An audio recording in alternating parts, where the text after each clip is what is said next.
Kidney কখন যে বিগড়াবে আগাম লক্ষণ দেখেও তা বোঝার কোনো চেনার উপায় নেই, যে কারণে রোগ ধরতে ধরতেই অনেক দেরি হয়ে যায়।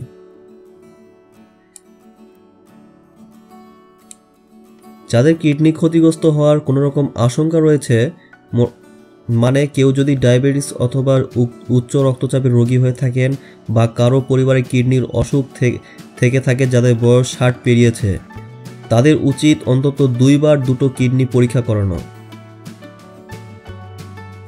ন্যাশনাল কিডনি ফাউন্ডেশন জানাচ্ছে ACR ও GFR এর মতো দুটো সিম্পল টেস্ট করালেই ধরা পড়বে আপনার কিডনি ঠিকঠাক মতো কাজ করছে কিনা।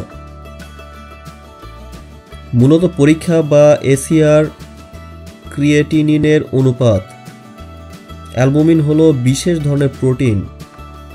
মূত্রে অ্যালবুমিন আছে কিনা তা পরীক্ষা করে সেটাই দেখা হয়। আমাদের শরীরের জন্য প্রোটিন অত্যন্ত জরুরি, যে কারণে রক্তে প্রোটিন থাকা খুব স্বাভাবিক, কিন্তু এই প্রোটিন কখনো মূত্রে থাকার কথা নয়। যদি মূত্র পরীক্ষায় প্রোটিন পাওয়া যায় তার মানে হলো কিডনি ঠিকভাবে রক্তকে ছাঁকতে পারছে না। তাই ইউরিন টেস্টে প্রোটিন পজিটিভ হলে নিশ্চিত হতে হবে NFR করাতে হবে। যদি 3 মাস বা তার বেশি সময় ধরে রেজাল্ট পজিটিভ হয় তা কিডনি অসুখের লক্ষণ।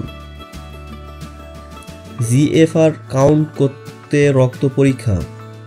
কিডনি খারাপ হলে তা রক্ত থেকে ক্রিয়েটিনিন অর্থাৎ বর্জ্য পদার্থ ঠিকঠাক মতো বের করে দিতে পারে না।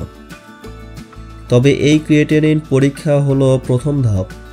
এরপরে গ্লোমেরুলার ফিল্ট্রেশন রেট বা GFR দেখতে হবে। সেই রেজাল্ট দেখেই ডাক্তার বুঝতে পারবেন আপনার কিডনি ঠিকঠাক মতো কাজ করছে কিনা। কিডনি নিয়ে তাই কোনো রকম ভয় হলে অযথা দুশ্চিন্তাগ্রস্ত না হয়ে এই পরীক্ষাগুলো করে নিতে পারেন।